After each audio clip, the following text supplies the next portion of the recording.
Hey,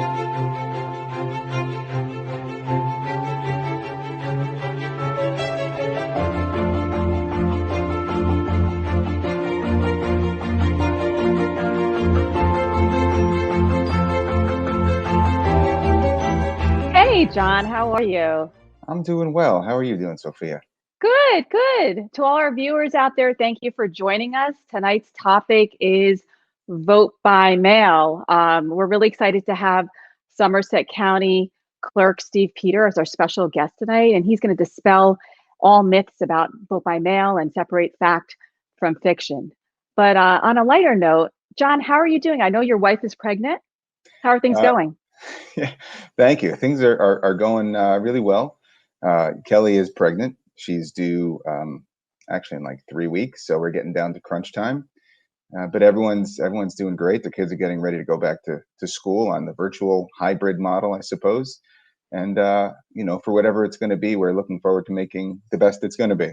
So, Sophia, how are things on your end with your kids? How exciting! How exciting! Well, my older kids are, their colleges are open, Cornell and Middlebury, but all their classes are online. So as of now, they're going to stay home, and I'm kind of happy to have the extra help. So Sure. for It's nice those to have of them you, around too, I'm sure. yes, absolutely. For those of you who don't know me, my name is Sophia Chadda, and I'm running for Bernards Township Committee. I'm running because I'd like to see local government that is more transparent, inclusive, and innovative. Our property taxes are increasing while our home values are decreasing.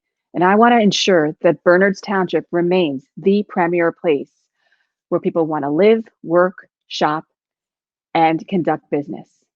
John is my running mate, and he is a very skilled attorney. John? Thank you, Sophia. I am also running for Bernards Township Committee alongside Sophia Chadda. It's a true honor to be in this position. And I'm running for Bernards Township Committee mainly because I want to make sure Bernards Township is the best place it can be for many, many years to come. As mentioned earlier, I've got a pregnant wife. I've got two kids in the school district going into third and fifth grade. And my heels are dug in. I'm not going anywhere for a long time. So I want to do everything in my power to make sure that Bernards Township is the best place it can be. So as Sophia mentioned, we are very, very excited to have Steve Peter as our guest tonight. He's here to talk all things vote by mail. And with that, we'd like to welcome Steve. All right. Hi, Steve. Good Hey, Steve. evening. Glad to Thanks be for with joining you. us. Glad to be here. So happy to be here, answer questions about the election that's coming up. Of course, the governor signed the executive order on Friday afternoon that changed the general election to a mainly vote by mail election, very similar to what we had in the primary. So I hope we can utilize the lessons we learned in the primary to make sure that this election goes as smoothly as possible. So, Steve, I hope you're getting some rest. You have been very busy before the primary and since the primary. How did things, have you recovered, or how are you Well, doing? Rest, what is this word of which you speak? I don't know that one. I keep hearing words like that in vacation. I have no idea what that is. It's been really interesting because the primary was delayed. We literally had no downtime between finishing the certification of the primary and getting going with the general. In fact, just this morning, we had a recount for a council race in Manville. So that was the last little bit that we had from the primary, and we're already going gangbusters on the general. And in fact, I can show you right here, this is what the general ballot looks like, more or less. There Seeing are it here first, a right? few things that are going to change on here, but this is the first approximation that we have of it. So you can see the local races there in the first two columns and toward the bottom. And then on the back, we've got the public questions and the school board. So we're getting ready to have everything certified to us from the state, hopefully by the end of this month, so by the 31st of August. And then we'll go to print shortly after that. I've got to get ready to send out about 240,000 ballots to all Wow. the voters of Somerset County. So, Steve, I know the ballots are supposed to come out October 5th, but when can voters here in Bernards Township expect to see ballots in their mailbox? So the 5th is the absolute deadline by which we have to have everything out. And we're hoping to have things out a week before that. So hopefully by the 5th, they should have ballots in their mailbox. So, Steve, is that for both Yeah. absentee as well as the universal vote by mail now, so to speak? So if people registered for an absentee ballot, for example, if they lived in another state or living overseas, that October 5th deadline is the same? So for the overseas voters, federal law defines that we have to send them out earlier because we have to allow for the transit time. So those will go out like the 19th of September, I believe is the date. Excellent. So Great. So we've heard a lot since the governor announced that New Jersey was going primarily vote by mail. A lot of in the news concerns that somehow vote by mail may make an election more susceptible to fraud. We certainly don't believe that to be the case, but how do you respond to that question when people ask you of that? well, it's interesting because if you look back the past couple of years, most of the discussion has been around cybersecurity and the vulnerability of machines to hacking by foreign interests. And the experts for a number of years have been advocating having a verified paper trail in all election systems. And voting all on paper is the ultimate verified paper trail. And like I say, we had a recount this morning. We had all the ballots there. You could examine them. You could see whether there were extraneous markings on there. You could see the intent of the voter as you looked at those ballots. You can't quite do that if a machine malfunctions, if they pressed a button and it didn't record that vote that they wanted, although I don't believe that has ever been the case. And in terms of fraud, it's interesting because we hear a lot of discussion about what happened in Patterson in the primary election. But when you think about it, the reason why we know what happened in Patterson is because the system caught the fraud. It detected the fraud. So we've got a number of items in place to make sure that fraudulent votes do not get counted and that only legitimate ballots cast by the voters are counted and that every single one of those is counted. So I'm very sure that the system works. Steve, there's been a lot of confusion regarding what is the best way to return a vote by mail ballot, especially with the post office and all the chaos that it seems to be in right now. What would you recommend to voters in terms of the best way to return their ballot? Yeah, so just like in the primary, we're going to have ballot drop boxes throughout the county. We have 5 in place from the primary. The state is going to provide us with an additional 8 drop boxes.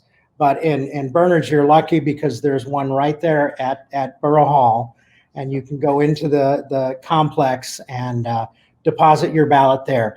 Personally, that's what I would do, and I'm lucky because I've got a drop box right out in front of my own building here. But I would utilize that first. If you're early enough in the process, you can mail it via the US mail. Or something different this time from the primary is you can return your voted VBM ballot to the polling place.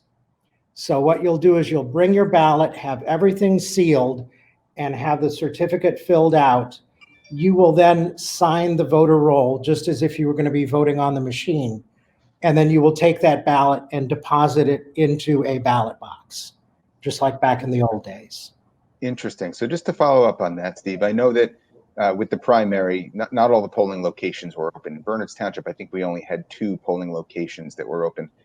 To the extent there are voters that either want to vote provisional, which I understand they can do as well in person on election day, That's correct. or if they want to return their sealed vote by mail ballots to the polling place, how will they know what polling place they're assigned to and what polling places are open? Right. So about 2 weeks before the election, I will send out a postcard that indicates where the polling place is, where, you know, everything's going to be available. I will also list all of the drop box locations on that postcard. Like I say, we're going to get 8 additional boxes. We don't know exactly where those are going to be located, but by the time that that postcard goes out, I'll have all of those.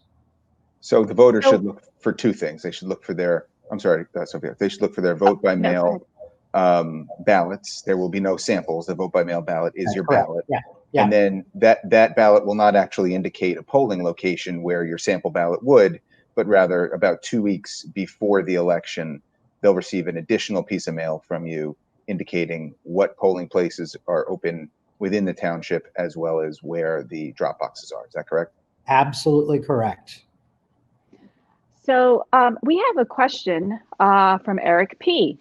As an AFT member, my union ballot was mailed 2 weeks ago. It has not yet arrived. I like vote by mail, but I'm worried about Trump and DeJoy's attempts to make vote by mail unreliable. Your response, Steve? So, I mean, I share the concerns about the post office. And what I will say is, by law, I'm required to mail out these ballots using the Postal Service.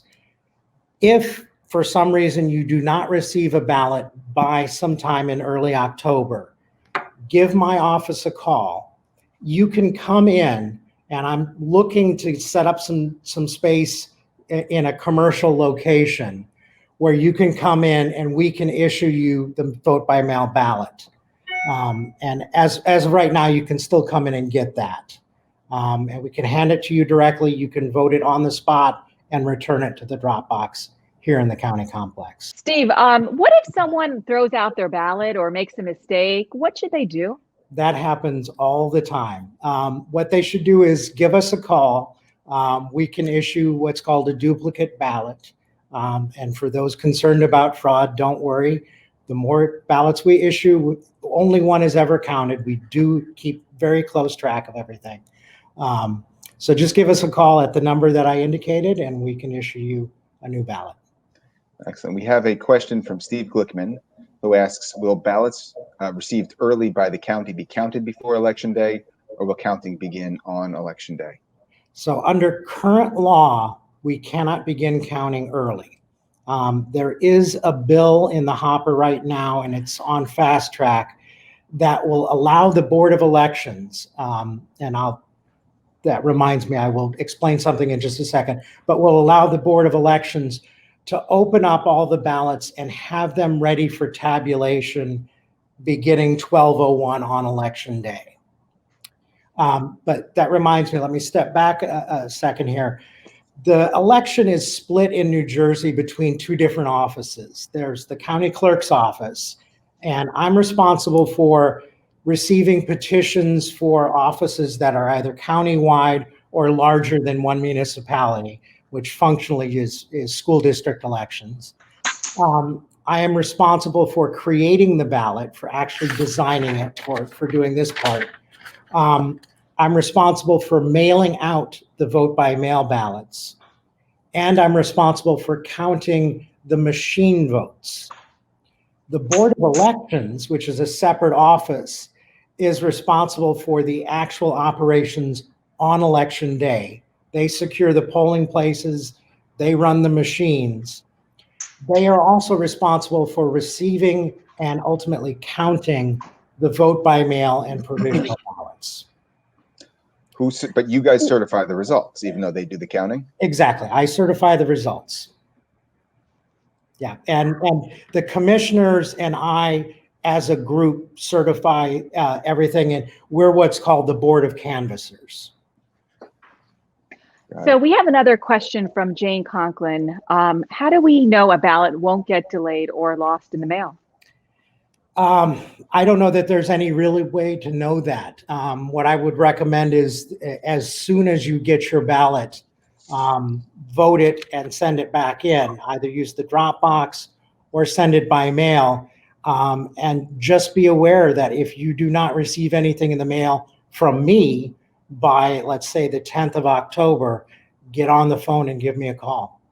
Steve, being that there's going to be such increased volume this year, what measures is your office taking in terms of hiring additional staff, or whatever else? What other actions are you taking to help deal with that huge amount of the volume? We have extra staff that we've brought in here, and thankfully the executive order moved forward some deadlines that we would normally have to wait much longer before we could print the ballots. So we now have some room in the schedule that we can get the ballots printed and get everything done here in the office. And ultimately, it just comes down to planning on the part of our office staff to get everything done. So we have another question from Linda. I think we covered this to some extent already, but the question is, how do we know when a ballot is received and counted? Yeah, so there is an online portal that the state has that feeds into the statewide voter registration system. And that will allow you to see when your ballot has been received by the Board of Elections. And is that a website, for example, that we could post on our Facebook page? Yes, yeah, I'll get you all the contact for that. Perfect. In terms of when the ballot's been counted, that doesn't show up on there because we're going to be counting, for quite a while after Election Day. So we have another question from Fred Douglas. Even if the mail is reliable, could a nefarious party spoil a ballot by sending signed ballots claiming to be from people and having your office get 2 ballots, 1 fraudulent and 1 valid, or intercepting a good ballot so the voter thinks it was received? So in terms of getting in 2 ballots, a fraudulent party is not going to have access to all the information that we're going to have on the certificates. So it's extremely unlikely that you could have 2 seemingly legitimate ballots come in. So that's the likelihood of that happening is approaching null. Is there ever a situation where you guys receive a mail-in ballot and it's flagged for one reason or another, where you would actually reach out to the individual to ask them whether or not this was in fact their ballot? If, for example, signatures don't match, yes. or something else seemed off. Signatures and the lack of signatures are those will trigger something called a ballot cure, where the board reaches out to the voter and gets additional verification of the identity of the voter. How do they reach out?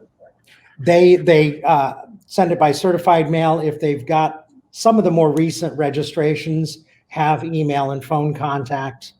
But where that shows up more often nowadays is because most of the registrations come through motor vehicle. And if you recall, the last time you went in to renew your driver's license, you signed on that electronic pad. You didn't sign using a pen on paper. And so those signatures tend to look a little bit different. But that can be rectified after the ballot is received. Excellent. We have a question from Anna Duarte McCarthy, who asks, does the county inform a voter that their VBM has been disqualified, i.e. filled out incorrectly, and can they resubmit a vote? I think we just talked about that. Yeah, so in terms of the lack of signature, yes, they can correct that ballot. If the ballot was rejected for another reason, let's say they tore off the certificate flap and never turned it back in, that ballot is spoiled, and that cannot be counted. The board will notify those people that their ballot was not counted and the reason why it was rejected. Is there any recourse that a voter might have if they were told? No, because that would be well after the election. Yeah, only the signature do they have a recourse. We have another question from Douglas Smith. How long will it take to report the results, especially this year with the volume? What are you anticipating? Yeah, it took about 3.5 weeks for the primary for the board to get everything counted. I'm hoping that piece of legislation that I talked about that would allow the board to stage the ballots and get them ready for counting right after midnight on election day will speed things and that we can get them counted more rapidly. but we do have an absolute hard deadline for certification on the 23rd of November because the Electoral College has to meet, and that occurs on December 14th. And that is by federal statute and cannot be changed. We have a question from Jen Kluger, who asks, will the Board of Election in Somerville be open for people to bring in their ballots? It's highly unlikely that it's going to be open. The building is still closed to the public, but that's why we have the drop box directly in front of our door. Well, Steve, you've answered so many questions tonight. We can't thank you enough for being here with us and for all your hard work. And I think you should start maybe sleeping now. For sure. Yeah, rest up while you can. I don't have to worry about watching the Mets tonight since the game got canceled because of COVID. So. But then you'd have to watch the Mets anyway. Well, yeah. See, I grew up in Illinois, so I'm a Cardinals fan. Okay. Confession here. Fair enough. Well, thanks very much, Steve. This has been really great. I think that our viewers really have enjoyed it and are coming away a lot more informed and hopefully a lot more comfortable about vote by mail maybe than they were when they tuned in. Yeah, and if they've got any other questions, thank you so much, Steve. We had the email out, so let me know. And your information is at the bottom there for all our viewers. If you need to contact Steve, his number and email are at the bottom of the screen. Thanks, you, everyone, for joining us. We have, if you're around on August 31st, I believe it is, John, we have I think it's August 30th next Sunday. August 30th, we have a meet and greet. We'd love to meet you. Do we know any details about that? It's from 9 to 10:30 a.m. I think we're still working out the location, but that will certainly be posted on our website and on our social media. And we'd love for you guys to come out and have a cup of coffee on us. We'd love to meet you. And thanks so much for joining us tonight. And thank you to our special guest, County Clerk Steve Peter. Good night, everyone.